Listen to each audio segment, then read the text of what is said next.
Factual Reset, a podcast brought to you by the New Political Economy Initiative at IIT Bombay.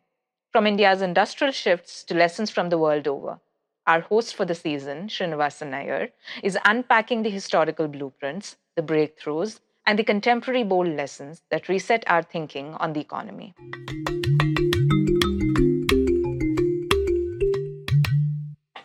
We have with us today Parminder Jeet Singh, who is an independent researcher and activist on the digital data economy. Thank you, Parminder, for agreeing to this interview. Yes, Srinivasan, my pleasure.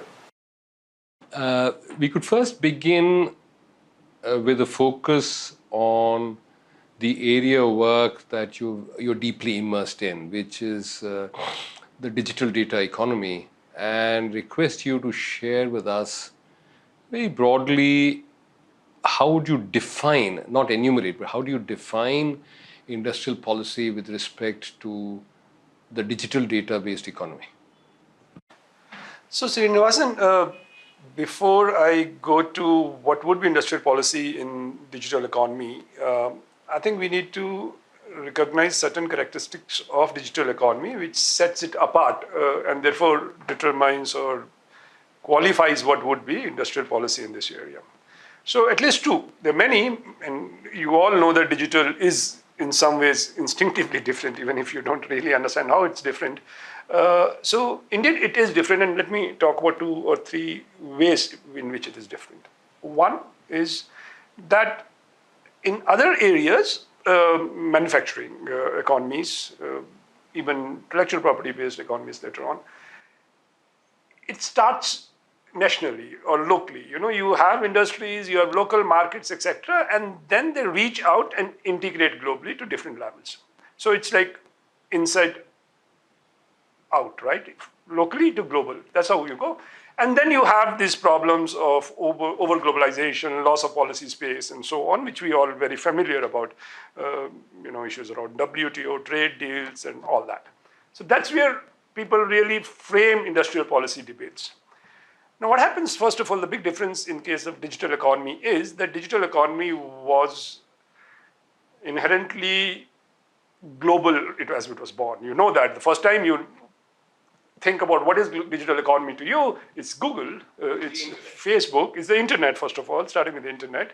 So these are the things, what is digital economy, even now to people, even the people on the road, rickshaw puller, anybody, it's one of those things, right? Even WhatsApp, everything is global. So first is that this is something congenitally global to which local adaptations may or may not be made, and efforts at local policy, influence, control, etc. may be attempted, which has greatly failed and which is also well known. So it is outside in thing. If you're situated in a local place, for you it's a global thing which you are subject to, and you try to see what kind of local policy controls and legal controls you can be made to it. Second important thing again is the quickness with which the digital economy came. We all thought internet was a great thing, is a positive thing. Who can be against the internet? We talked about everything changing. Even a small storekeeper would be as good as the big ones, the branded ones, because it's a single shop front now on the internet. And it's inherently democratic. Democratized, equal access. Yeah. Equalizing the .com era. Every organization can have a shop front on the internet.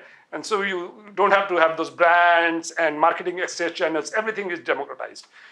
So economy is democratized. And then suddenly you came with this Arab revolutions thing, and even societies are democratized, and everything will be democratized because we have a horizontal communication infrastructure for the first time. So all this and suddenly you started recognizing first those Arab revolution kind of things largely failed. They had their impact, but they did fail. And end of the first decade itself, the power of the big tech over the economy and its monopolization was starting to get evident. Increasingly, we were starting to seeing that the phenomenon is not the software, which was a 90s phenomenon. It's not even the internet, which was early 2000s phenomenon, but it was data. And data, which then contributed to intelligence, which superseded internet and software as contributing blocks. So your main value was in intelligence, which was given in data. And when you really look at it, even software in some ways equalizing, because software could easily be copied and given to everyone. And then everybody could start using desktops and start doing desktop publishing, et cetera, et cetera. Well, there was some democratizing effect, even in software, because the replication of that tool was very quick. Pirated software was quite common and so on. So there was a democratizing potential of that.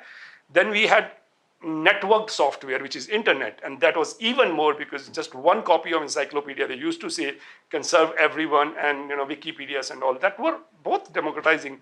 But everybody knows the moment you get data, and intelligence derived out of data, and I'll come back to that central artifact of digital economy, which is intelligence, is hugely concentrating. Now, but what is happening here is the speed with which these things happen, from nothing to a good thing to probably not that good thing and probably a bad thing or monopolizing, was so quick and also in a way global, that what happened and whenever you have a huge phenomenon facing you and you're too close to try to understand it, the only way to understand it is through analogies. So as a researcher in this area, I myself try to keep on going to the analogies of early industrial age to see what is happening now. So now if you go back to the early industrial age, there was the invention of machine. So I also compare it, what happened with the invention of machine is simple. Before the invention of machine as an artifact, if you really look at it, physical power was either embodied in human beings or in animals. They are the two ways. Either you have oxen pulling your plows and drawing water, horse carriages, or other human beings doing it themselves. A technical moment took place. That's the technical moment on which a socio-political, cultural thing gets built. The technical moment is the invention of machine, whereby physical power is now disembodied from human and animals into a machine. That's largely purely technical. To the extent technical can be purely technical, but it is technical. That one thing changed everything. It's such a generic technology that the moment you can do that, it starts from running textile mills to drying power, steam engines, to now kitchen, lawnmowers, you name it, you can put a machine. There's no place where, because machine is power, and power can be put anywhere, and it went everywhere. I'm just trying to fast forward to the present times. The equivalent technical thing is that first time systemic intelligence is disembodied from human beings into machines. That's the definition of digital economy. And to be clear, it is not just one-off intelligence. It's not, for example, if I just had intelligent remote, that's not digital economy. That's still not defining digital economy. But a point gets reached where large-scale technical intelligent systems are largely autonomously running sectors, largely autonomously. That point is in the future, but that point in the future defines what a digital economy is and what we are going towards. When we see the transportation system, for example, the machine knows that you are going to the airport. In time, Uber is already there, ready to pick you up. They know what kind of luggage you carry, what you do, whether you're going for a long trip, short trip. These intelligences are known, and it is very convenient. Like, if you really look at it, there's nothing wrong. In the same way machine was convenient, all this is a good thing. That's why we want it. The whole intelligence system in transportation largely autonomously is running, and we can see it in health, education. If you want to give an example of health, let me do it. Currently, health system, the portal of entry into the health system is a doctor. Power is at the portal. Currently, you may have some pain and you will try to say, okay, doesn't matter for 2-3 months, and one day you say, I have to go to the doctor. You go to the doctor. Then that's where the intervention starts. The doctor says, you get some tests done, try some medicines, and probably a surgery, and probably those things happen. Now come to the digital times. The digital time, the entry of portal would be your smartwatch. Who would suddenly one day say, everything is okay, there's no problem, Srinivasan, but some things are coming, you don't have to be worried, but these tests will automatically come by post to your thing. You have to just do it and send it back, and we'll see what happens. And obviously you do it, there's no way you will not do it, because your data is telling you. And after those tests, they will say, oh, it seems that you should talk to this kind of a doctor. We will always give you choice, because so therefore is a list of 10 of them, so you can choose. But And you understand it that the whole system and the portal of entry and therefore the power, what was a doctor as a powerful thing, the port of entry is the data machine, data owner, or the system owner here. So these are the kind of things which are defining an intelligence-based economy. We call it digital intelligence. This was a term IT for Change, and I started using it. UNCTAD now uses is a digital intelligence.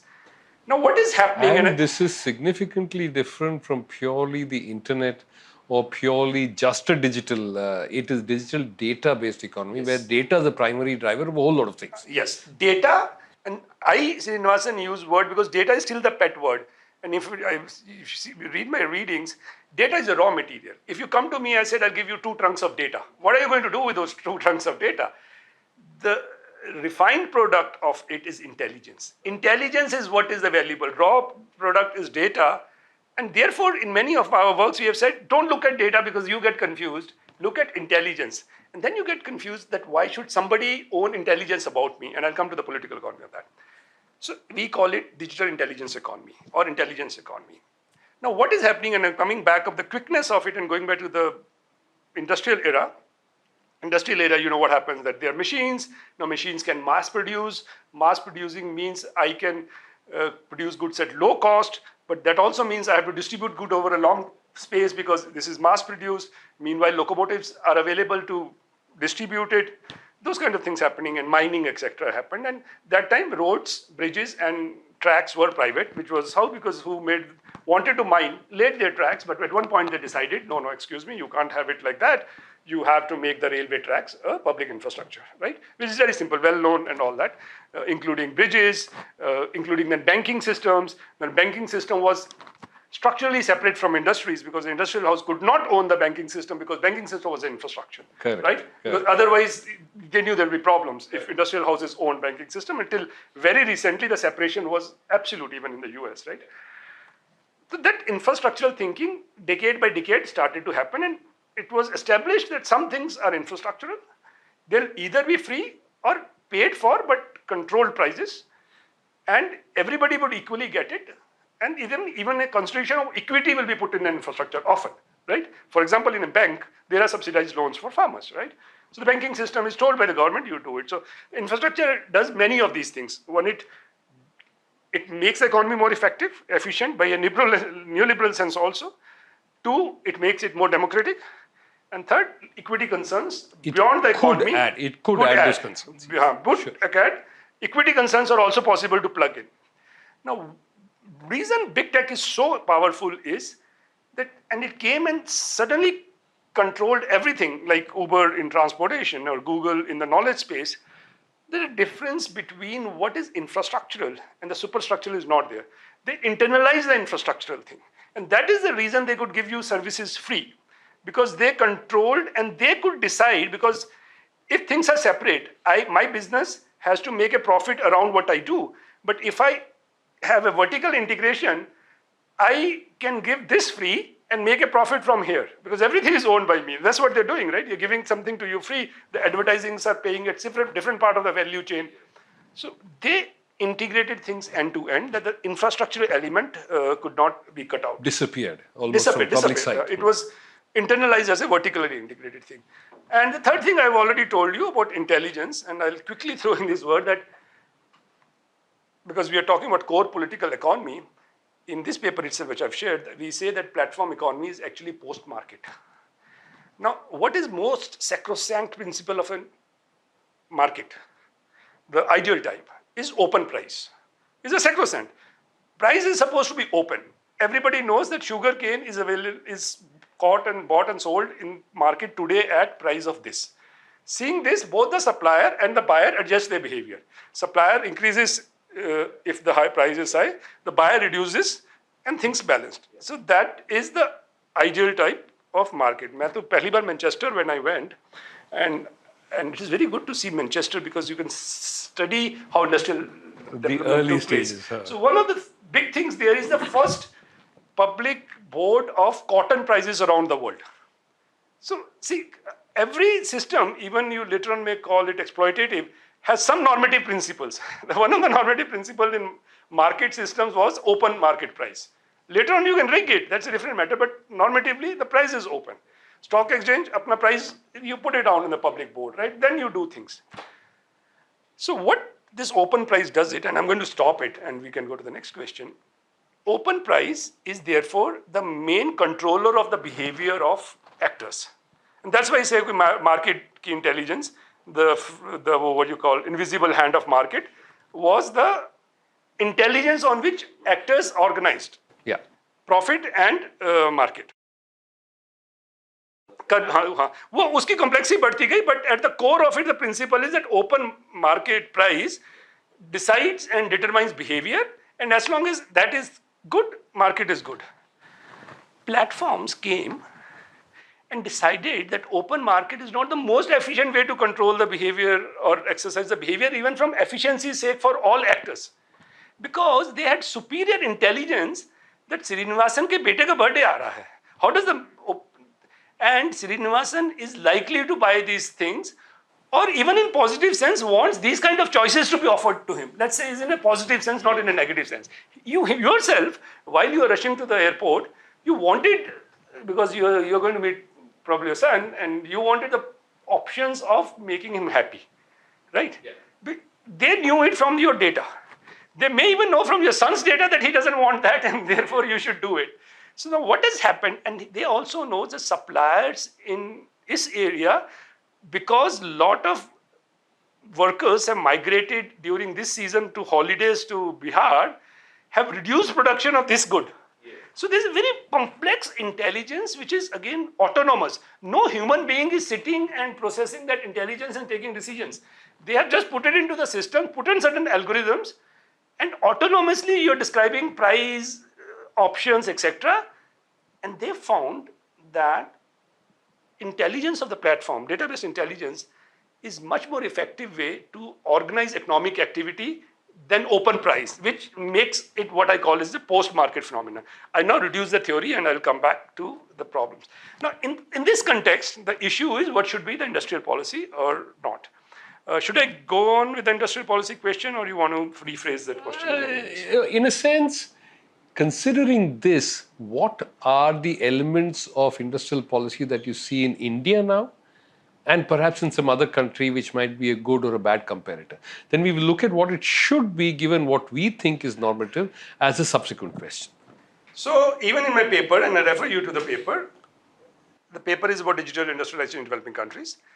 After giving some background about the digital startup scene in India, I developed 3 models of digital industrialization. We should say what it is. Even US has reached here, largely as we know, the support from the defense funding and government fundings of different kinds, etc. So there is a lot of industrial policy elements. So there is one way of digital industrialization which US has offered, which somehow the whole idea was that winner takes all, and they did it in a manner that the second guy is very difficult to take the same model. That's the whole idea about that model. And there are many things about it discussed, because the whole model is not, because I decided first, I ran the fastest. Now that model cannot be used to catch up with me. That in some ways that's the model. Though we should remember again that they spend a lot of money on digital things, and now again, they are spending a lot of money and even making some AI technologies using the security exception not to be exported, etc. So they have come back to it. This is known. Then we have discussed the Chinese model of digital industrialization. How they created private quasi-public monopolies. So there's a very good one paragraph that they used a very good method. Ki Didi as the Uber is almost like a government utility run by private sector. So they have got the best of both, because unko pata hai ki bureaucracy will not get those things done. So get private people to do it, award them enormously, right? But the governance system is such that it's more or less a government department. So there is private ownership and there's private management, but there is an amount of reciprocity. In return for this private monopoly, Didi agrees to a certain quality of service or whatever it might be. That reciprocity. And agrees to completely look out for what the government of China wants. Whether they expressly give a policy or a law or not. They daily look out, because they can pull the plug on you. So there is this, policy by, looking at you, what's like, staring at you, you anticipate. And you actually have this discussion. So you run the system, right? They did with Alibaba recently. They pulled up Alibaba guys for so long that he disappeared for 2 years and all. So because he started thinking that I am the guy. So there is a complete, and Alibaba was initially fully supported by government procurements. The real way Alibaba did its first trajectory was government gave all their procurement to Alibaba. That was a big part of it, right? And they cut the firewall and cut out the outside big tech, right? And allow you to do it, but do it the way I want it. Otherwise, I'll stop you and I'll start favoring the next one. And that's a whole path I've discussed over 3 pages, digital industrialization in China. Now, EU has been left behind, but it has also trying to chart a path of digital industrialization using regulatory measures. Not only had a GDPR, but now they have a Digital Markets Act, Data Act, Digital Markets Act, and Data Act, Digital Data Governance Act. There are a huge number of very sophisticated laws around data spaces, data infrastructures they are bringing. Been not very successful because they have a schizophrenic personality. They want to feel and smell like rich, like US, right? And they keep on realizing that they are not in the digital area rich, right? And when they come to a global space, they can't start behaving like India because that's not how they are used to in the intellectual property and manufacturing space. So that's where they get screwed up. And I talk to them privately, they all agree, yes, you are right. What happens is, इस level पे तो हमको समझ आ रहा है. When we take it to the political level, they still cannot absorb developing country like thinking. The global north identity. वो ये ना, if you live in the rich neighborhood, आपको अपनी गाड़ी और लॉन्स एक तरह मेंटेन करने पड़ते हैं, right? Because that's the whole इज्जत for you. You can't do it, the guy, the low-end city. So they are caught into it and they agree, but they're trying regulation. Anyway, the path of industrialization, and then I have decided, try to talk about what should be India kind of path of industrial Why don't you policy. first share with us what is the situation now? Then we'll look into it. The situation in India now is the only thing which actually, there are 2 kinds of actors who want digital industrial policy kind of a thing. You may not use the name or use the name, but what would normally be considered a digital industrial policy, whether the name used or not. One would be the economic thinking kind of, whereby I want India as a country to progress, its people, its industry to progress. Without progressing, you will get colonized, etc., etc. And for economic improvement wise, you need those things. That sector is very, very small. One sector has a nationalist thinking. Now, mentally, people have understood at highest level that digital space may, if you don't own your data and AI, will become like colonization in 300 years. Mentally, it has hit them, including Prime Minister Modi in Davos 3 years back. He said, data will define the next coming years where the country is. Well, almost data defines sovereignty. हाँ, वहाँ तक हो. जब Prime Minister ने वो कह दिया, तो that everybody knows, and instinctively also they agree. Though the problem is, while this is there, what to be done, nobody knows. And that still has not happened. So there is, hot and cold breathing here. Suddenly this, suddenly that, suddenly this, suddenly that. But we are now lying in a space where everybody knows that in the coming eras, if India has to become big, against becoming colonized again, we have to be in control of our data and AI and digital economy.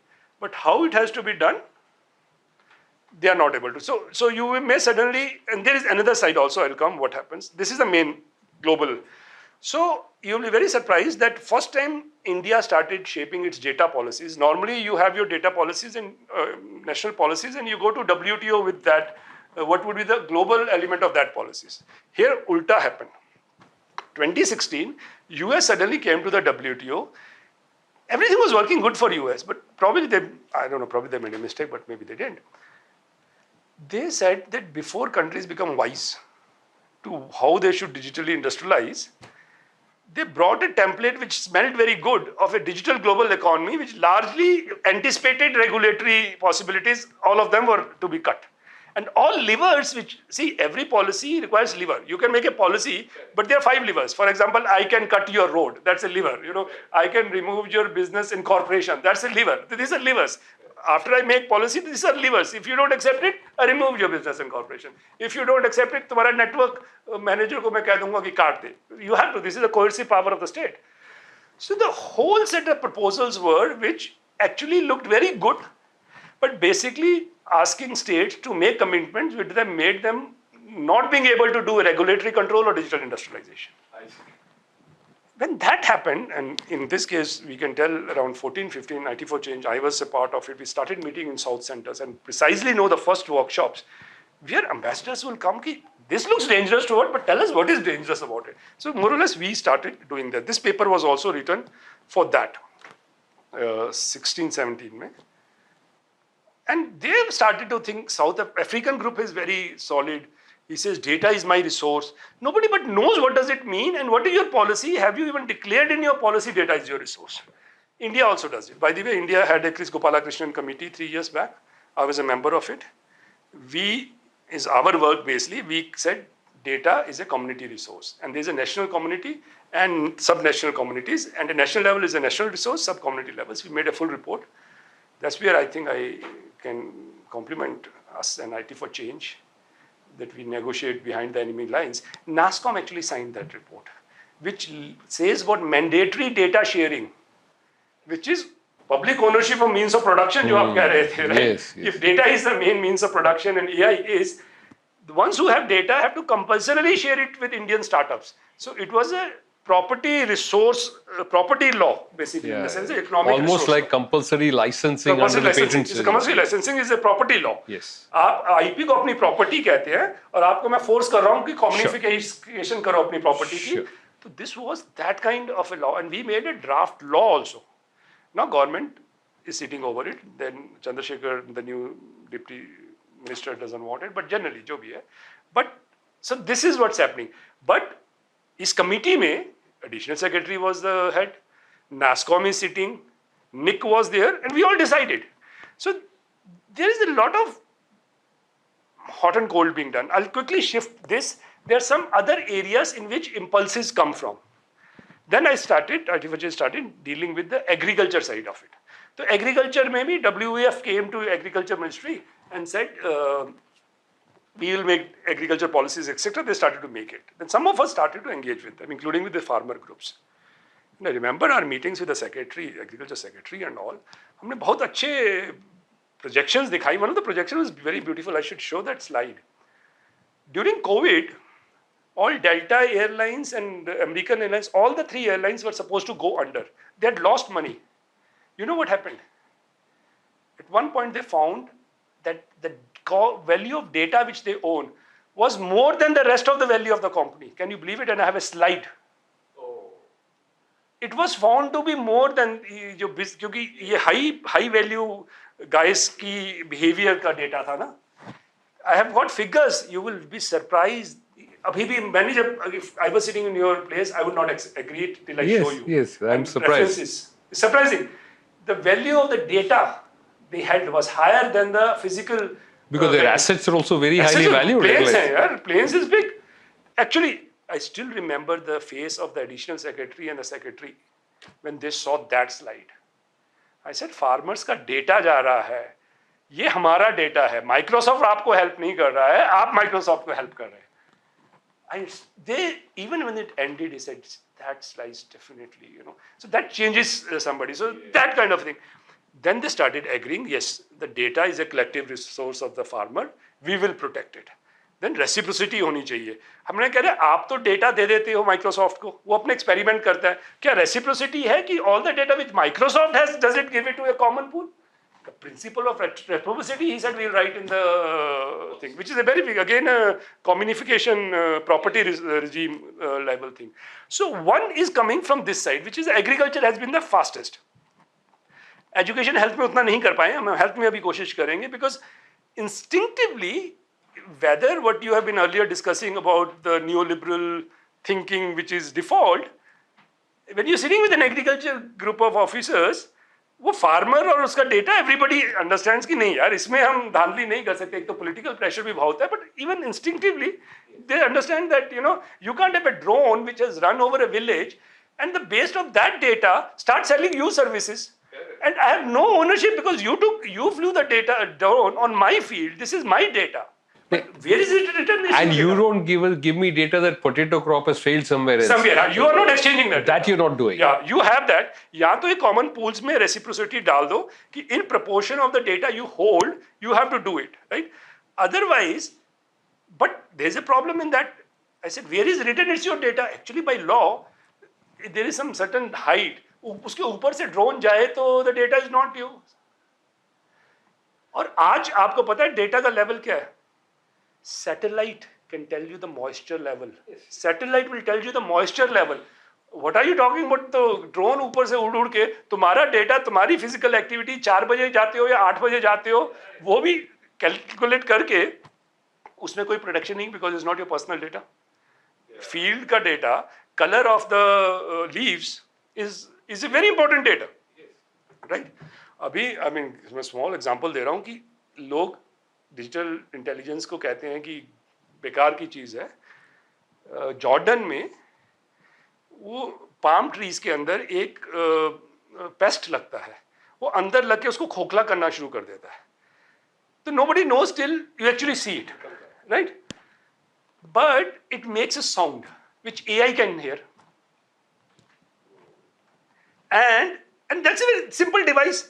See, it's not a device that you have to put pesticide everything. It's a device जो आवाज सुन रहा है, उसमें there is no recurring cost, right? That device is used. I don't know, 30 or 40% the plantation things were saved. And you can understand simple, because if very early you catch it, then there's a method to do something. But most of the time, by the time you find it, you can't catch it. This is true of cancer and all in Yes, human I beings was just also, thinking which is about that. normal, Early very diagnosis normal. in health. Same equally. होगा, वो exact वही है. Yes. वो एक sound आती है करके, human eye can't hear it, AI एक मिनट में बता देता है. Okay. How valuable is that? Yes. Right? Yes. Very funnily, but its whole value comes from the fact that he heard some sounds and matched them with the photographs of him, and that value was derived from somebody's data. So the intelligence. Intelligence. So the loop of who owns value, who creates value is not clear.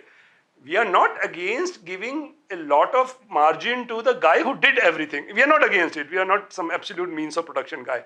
But to take the whole value is a bit more. So these examples I'm talking about real. When you're saying what's happening, when you're sitting in agriculture ministry, everybody agrees to this. Next, we are going to shift to education and health, because especially Baiju is now on the back foot, and now people have started to think that school के अंदर जो school performance का data आता है वो Google classroom ले जाता है या बाइजू ले जाता है, तो how school can control it and keep it in their servers, and there are some technical means. I mean, just quickly saying it, that the data stays in the school. The data is never going to the machine. Machine's algorithm visits data and takes only inferences, and iSpirit is beautifully developing a public infrastructure in which school and the company, now school company says, I will come and see your data, I will only take 3 things. But data is talking to who knows what you are doing, right? It's a technical thing. So it's a beautiful thing iSpirit, the UPI guy is doing. They're making a public infrastructure. The third party guy will have a box. He will guarantee that X says, I will take only 3 things from Y's data. So Y's data is put into this box. And it governs what data. It governs because the technical control is within this person. It's an outstanding thing India is doing. Actually, Sharad Sharma ka mujhe WhatsApp aaya hua, he wants my comment on that. So it's called as clean clean rooms. वो US में होता है कि senators जो कोई documents ना देख नहीं सकते तो कमरे में जाके देख सकते हैं, फोन बाहर रखना पड़ता है, right? So they use clean confidential rooms. Okay. So they're clean confidential rooms where the technical parameters are controlled by the third party. So third party will tell कि ये 3 ही चीजें ली थी हॉस्पिटल डेटा से, उसके तुमने पैसे दे दिए या प्रो बोनो दिए, but ये नहीं कि आपके वहां गया और सारी मलाई ले ली और डेटा वापस चला गया, वो तो पता ही नहीं लगेगा कि मेरे डेटा से क्या हुआ है. Sure. So these are the kind of things happening. So one is, and now I'm completely saying in short, एक national level पे there's a problem of digital colonization, owning our data without fully understanding what exactly it means. But getting the point, it means something. Sure. And 2 is at places like agriculture, वगैरह में, on the ground, the realization that the data is an important asset of some economic actors has started to play out. Now, like for example, अभी India में नहीं हुआ है, the Data Act of the EU says कि एक SME है, उसकी machines data produce करती हैं, तो वो क्या होता है कि Microsoft की application ले लेता है free, और वो कहता है मैं आपको help करूँगा, help तो बहुत करता है, वो सारा platform को manage कर देता है, सब ERP system वो run कर रहा है, लेकिन वो data ऊपर ले जाता है, तो Data Act says कि जिसने ये data दिया, उसको हक है अपना data वापस लेने का. So there is a regulation. So this is where the state of economy is. But it is not so much in terms of they return some part of the value either by getting some aggregated. I mean, for farmers particularly, this is very important, you see. They don't do that. I mean, if I'm a jeera farmer in Gujarat, I'm willing to offer all my data, provided you tell me what's the likely global production of jeera this year, which you have. You know, and I'm contributing a big deal because in my area sort of offers 70% of global jeera production. So, you know, that which helps farmers sort of anticipate price movements and so on. So that reciprocity of that have kind. Very huge intelligence level. That's what we are saying, right? Intelligence. Yes. They even, not only at global jeera, seeing your distance from the road, they have very sophisticated methods that this market in July is going to have 2 rupees differential with that market, and your market is closer to this, your transportation cost to this and this and to that. Today we are talking about that level of autonomous analysis. Which and who that controls it, and that intelligence is still not fed back to the farmers who provided data. So today, एक time था कि manufacturing guy who owns the factory was at the top of the value chain. तब the IP guys came and they became that, and India, Chennai में manufacturing होती थी, but IP owner at the top of the value chain. अब the intelligence owner has gone over the IP guy as the top of the value chain. IP is not very important increasingly, as you will see it. If I own the intelligence of the transportation sector in India, I can do 5,000 things. As indeed India did in a way for the generics, the copycat generics in a way, no, not identical, in a way they did that. देखो generics का भी मैं अभी परसों ही एक seminar कर रहा था, Biswajit Dhar was also there. When we say we should have laws on data ownership, the typical response of the old progressives is ownership laws will be used by a corporation. Like हम तो IP laws नहीं चाहते थे, मैंने उनको समझाया देखो the resource of knowledge and resource of data are different. And you have to understand it. When paradigms changes, you have to hit that. Knowledge is a resource which once produced is largely available, right? Kitab likh di, anybody can copy it. Yeah, my accessing it does not reduce the value for you. No, they wouldn't, but easy to access it. Yes. So this guy who's an owner needs law to stop your accessing it. Yes. He needs the law because otherwise anybody can in JNU copy करके paper दे सकता है. Knowledge is a product which is by default in the out, and so-called expropriator has to exercise law, and therefore it goes to national authority want higher IP productions. One thing. Come to digital. Digital means data is taken by them by the very fact that you are doing digital activities on the platform. It is already in the beast of the belly of the beast. वो उसके पेट में है, उसको law की जरूरत नहीं है, उसको डर है लॉ से कि मेरे पेट से निकाल के कॉमन ना कर दो. So this has been inverted. And people don't get it because if अब law for commodification चाहिए, जबकि उस वक्त law for privatization चाहिए था, दोनों resource frameworks हैं. Yes. दोनों resource legal frameworks हैं. But understand, one legal resource framework for resource and other. Today they don't want laws because वो law में कहते हैं कि 90% possession is law. They have possession, therefore there's law for them, right? So anyway, so this is where, and people are starting to get it. That's yeah.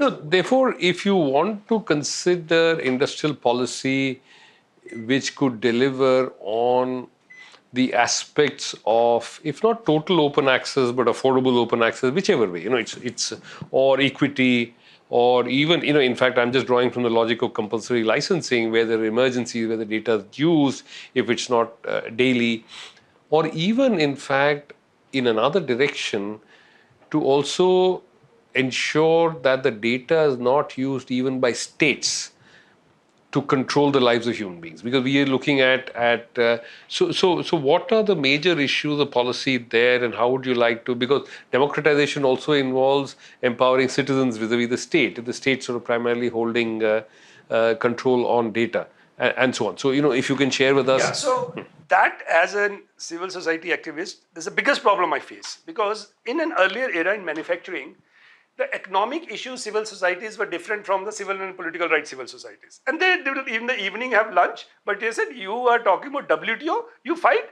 I talk about oppression on the freedom, I fight, dono aake khana khate. That wasn't a problem. Yeah.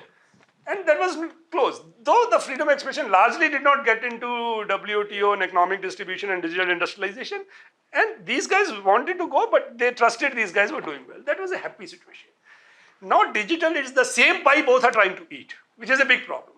Yes. Now this economic guy says कि मुझे digital infrastructure को public बनाना है. ये कहता है वही तो problem है. Yes. The moment that is a public infrastructure, that state will sit and suck all the data and then they will control. Are you mad? Yes. You can't believe it. If there's 30 digital civil society guys in Delhi, I'll be one and they will be 29. Wow. It's 29. Okay. It's not even 2010. Yeah. 29 1. Yes. They said, whatever you're saying is fine, but no.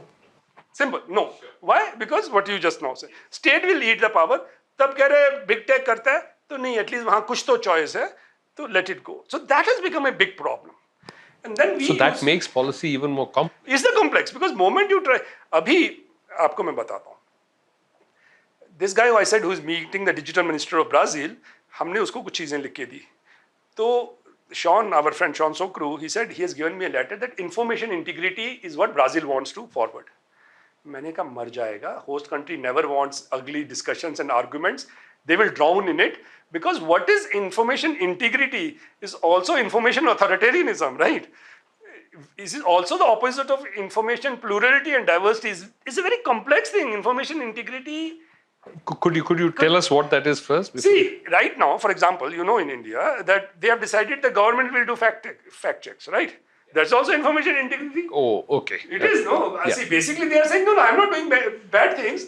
Everybody should know who gave the information, where it comes. Some people say, no, if you have every time able to know who gave the information, that's a problem, right? But that's the whole meaning of integrity, that at least when Srinivasan reads something, it at least is what it appears to be. Now, this can never be conclusively done, no? How, when dissent views looks like false views is never clear, right? So there are complexities, but this is the area. So for which IT for change, and I still use that word, that's and because it's the same area of work, we use a word called digital constitutionalism. We say that like state had these 3 pillars of executive, judiciary, and legislature, we need a horizontal pillar of digital parts of the state, which is highly insulated from others.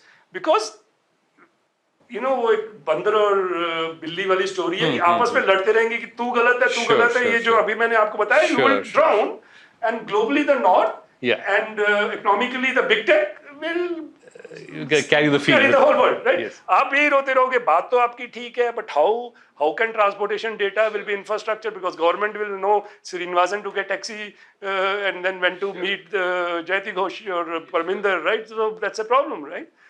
So how to solve it? So these are the problems what you say, and that's the biggest problem. In civil society, we cannot get a supporter on the economic side, which is what you're talking about, the political economy, because they are upfront. They're better off with the global neoliberal system, openly. All good guys. I see. But let's come back. Let's come back to, therefore, if we are looking at social and economic objectives, democratization, the extent to which there is reciprocity, what's the kind of policy infrastructure that you would think we should move towards? So it is happening. For example, one of the biggest places is G20, where data-related norms are being made. The West and the North were trying to free flow of data with protection and trust, they use the word, which basically just still gives only the civil and political protections of privacy. And developing countries said they didn't sign for DFFT. At Indonesia, Jakarta, and I was also there, and we also had a workshop. They're very important words which Indonesians introduced. I precisely get it, I have a paper. Transparency, legality, and fairness. Now, these are economic words. Fairness is an economic word, right? even introducing, because we are at complete wild west of digital system, nothing is known. So even that words are important. So and G20 did not agree to the words, but they acknowledge the contribution of the Indonesian thing. You know that acknowledge versus agreeing itself is the introduction. And we were a part of it, we were trying. At one stage, they also used the word reciprocity. But they did not accept the reciprocity. And now we are, Indians ने क्या किया? Indians realized कि data के ऊपर there will be arguments, and that spoils the image. Yes. So yes. they just Oh my did not God. discuss So this. that will not move forward at all. So in Indian presidency, they put it aside because, and India was one of the biggest fighters for that issue otherwise. But the host thing took over. You know it, that happens, right? कि host है तो हमें इज्जत. तो You have to seek agreement. So whatever the so case. no, कि कोई newspaper में अगली फाइटिंग आएगी. तो अगली फाइटिंग हमारे होस्ट की इमेज खराब होगी. तो इसमें कोई नहीं आई ना, अभी खत्म होने वाला है, 9th को है. तो no disagreements came, right? Because they put all the difficult things on the side. So we are already telling the Brazilians and South Africans who are the next ones that take up what Indonesian were trying to do it. So normative level पे वो languages use हो रही है. Another paper I have done in which says data flows with data rights. We are not against data flows globally, but the economic rights of the country of origin should be stamped on the data itself, wherever it goes, etc., etc.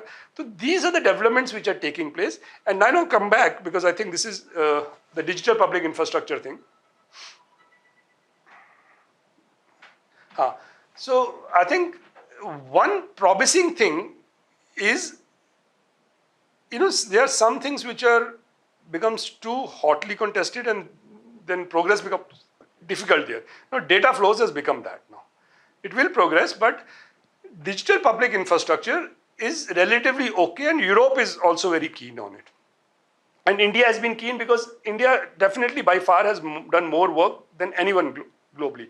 UPI पे interactions जो होती हैं, I don't know, it's China and EU and US put together से ज़्यादा होती हैं. It's like UPI is Yes. that kind of a thing. Yes. You know it, वो आलू बेच रहा है Rightly UPI, so, right? yeah. Nowhere. वो जर्मनी में मैं गया 1.5 साल पहले, अच्छा restaurant, fine dining, couldn't pay, cash चाहिए, cash चाहिए. So that's okay. So I think the digital public infrastructure is a good entry point to the digital economy. तो हमने, और इसमें मेरा पेपर भी है, I wrote a paper for OECD Global Partnership on AI, on which economic justice and data पे एक short paper है. Again, a very subversive thing. Behind the enemy lines, we have put all those. That's okay, doesn't matter, I have no problems. I'm on this awarded. Once I've done it, that's fine. So there are these justice issues put into it, but so there are issues. The digital public infrastructure, as I was saying, it makes the economy more efficient, because if I don't have to compete, then I'll become inefficient. Because if I have captive infrastructure inside me, and there's no startup who can challenge me because the infrastructure is captive, the economy will be less efficient. That's obvious, right? So economic efficiency-wise, DPIs are good. Digital public infrastructure is good. Equity-wise is good because economic distribution is better because no new startups come. And third is regulation. One of the biggest problems in the digital society is governments do not have entry points for regulation, right? Because the system is integrated and it's headquartered in X and the technical system is locked. Sure. So how do you even, for example, Google, if does something wrong, where's your entry point to do it? But if you have a public infrastructure layer on which all other systems at one point have to plug in, this becomes your entry point to have legitimate regulation. Now again, the problem of illegitimate state control will also be introduced in this, which has to be stopped by the kind of measures we were talking about. No, this is wonderful, because this also takes me to the next question, that these very early, one I notice is that a lot of the reference that you made for national policy as simultaneously to run with developments globally, unlike the more traditional industrial policy where you could look at autarkic breaks, here by very nature. That's the second is this issue about the nature itself.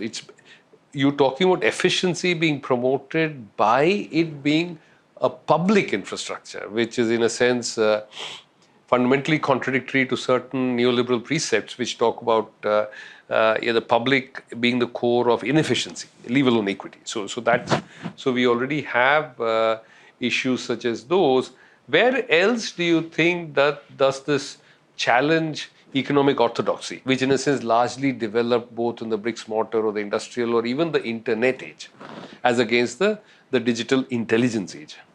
So one of the classical top principle problem of the orthodoxy is, and it was what a lot of techies who were the leaders in this area, and they had more political power than normally does. And I read an old book, and how when printing press came, the printing press owners for 40 years were very powerful social actors.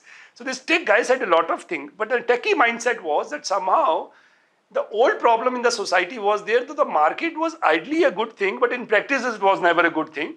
And now the technologies of internet has perfected that.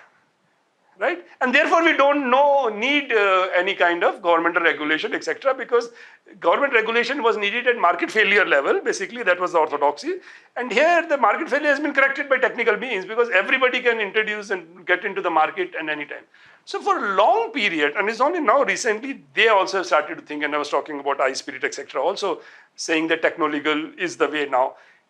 And globally, they have started to feel now things are not the way we thought that is actually, and I also use that word that you guys always thought that internet will equalize, that the period of internet and society's nexus has been perhaps historically one of the period of the fastest rising of inequality. So how do you even explain that? Absolutely. If that was the underlying phenomenon which should have equalized, yes. And they were both big factors. So you can't say that some third factor is the big one, because they are big factors. Correct. So how this period itself is also the most... virtually both inequality amongst wage earners, and that's actually seen in some work Lance Taylor and the others did within the US. Inequality within wage earners and inequality between wage earnings and earnings from property. Both have widened in this period. What has happened is, and I quickly say, there's a big political economy, and I think this is important. Though this is not economic, it's political, but that's the point.